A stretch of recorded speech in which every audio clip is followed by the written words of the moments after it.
And he said, and we all collaborated. He said, we would go to the mountains for vacation, and we would happen to leave our cabin on the Czech side, and we would happen to walk across the border to friend's cabin on the Polish side, and we would happen to collaborate. And so he said, you had all these groups plotting all through the 80s and comparing notes and developing things. So my wife is half Polish on her father's side from the Krakow area. And so she was born a Catholic, so she has, and the idea of doing a film about John Paul II to her is about as good as it's ever going to get. So we went back and made this film, and it's an astonishing film from the standpoint. I'm going to bring you right back to America in a second, because we made this film in part for America and in part for the world. Here's the situation you have to understand. Poland disappeared in 1795. Literally disappeared, was wiped out. Poland reappears in 1918 at the end of World War I, and 2 years later, John Paul II is born in a small town, and he's just a normal kid. When he is 19 years old, the Nazis invade Poland, and a few days later, the Soviets invade Poland, and Poland disappears again. I mean, so for all of you who worry about the elite media and being attacked and whatever the government might do to you, I mean, think about living in a country where after a very brief 20-year interregnum, you disappear again. And now he's living under the Soviets, under the Nazis. And I have to say, this to me is one of the most amazing case studies in courage. And I knew none of this when it started, although George Weigel had written about it brilliantly. I just didn't know it. So at 19 years of age, he helps form what is called the Rhapsodic Theater. And this is something that David will fully appreciate, because the Nazis have decided to destroy Polish culture. And so they are sending all the intellectuals off to prison. They are closing all the universities. Their goal is to turn Poland into a workshop of people with no knowledge who will do work for the German state. And he's part of a small group who are meeting at night in apartments, and the Rhapsodic Theater is dedicated to sustaining Polish culture by practicing, by performing plays in people's living rooms. Now, this has a death penalty. I mean, this is not like, it'll be a bad weekend and there'll be 2 editorials in the New York Times. This has a death penalty attached to it. After 2 years of this, he decides he has to become a priest. And so he then enters the seminary secretly, living in the Archbishop's home, because that has a death penalty. So part of what you have to understand by the time you get around to him becoming Pope is the Polish government is negotiating with a guy who spent 5 years under a death penalty, willingly, as a volunteer, would cheerfully have died at any moment because he was being who he had to be. I mean, it wasn't his problem what to do about him. It was the Nazis' problem, because he was going to be who he was. So Poland is very, very briefly liberated in 46, and by 47, the Soviets have totally locked down the country again. And as Weigel says in our movie, it was all war all the time. And I tell American audiences, you have to understand the nature of the government they were dealing with. They would not allow children to pray in school, and they kept tearing down crosses. Now, can you imagine that kind of an anti-religious government? And so what you have is Karol Wojtyła as priest, then then bishop, and then cardinal, calmly and methodically taking them on. And they build a town called Nowa Huta, which is New City, and it has no churches. They don't allow any churches. And so for a decade, the bishop fights them, and they go and they erect a cross and they have mass. The government tears down the cross. They go back and erect a cross and they have mass. The government tears down the cross. They're just not willing to give up. So when he gets picked to be the first non-Italian pope in 450 years, the first Polish pope ever, they basically say, I want to come back home. Symbolically, think again about the state. He wants to go back home for St. Stanislaus's 900th anniversary of being killed, being martyred by the state. Now, the Soviet state figures out this would be a really bad symbolic moment. So they say, you can't, and he asks for 2 days.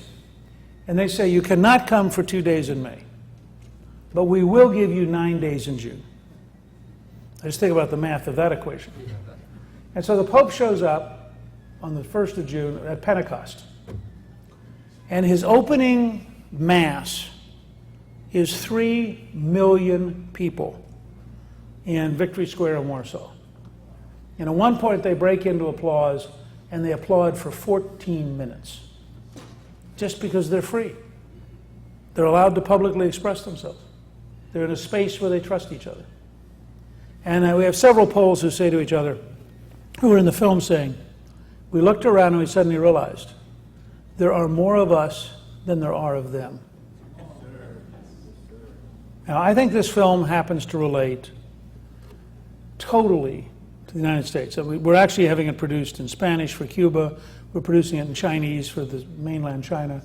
It's in Polish now, and we're going to keep producing it. We just had some Romanians come to see us. So we ultimately hope to have it all around the world. But it's not narrowly about the Catholic Church. It is about the core belief that culture defines politics, that religion defines culture, that freedom comes from faith, and that no government has the right to get between you and God. And that's the heart of it.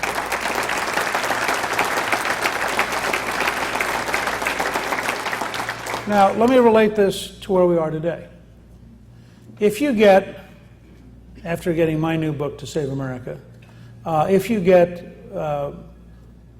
Arthur Brooks' new book, The Battle. Arthur Brooks is the head of the American Enterprise Institute. He is the best student of Gallup polling data in the country.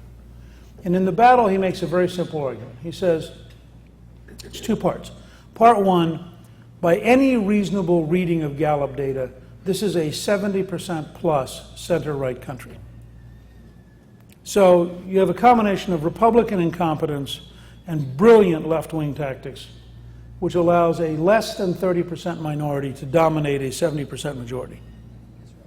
And that's very important in terms of what the Pope did, because I believe that the United States is at least potentially as mobilizable at a cultural level as Poland ever was.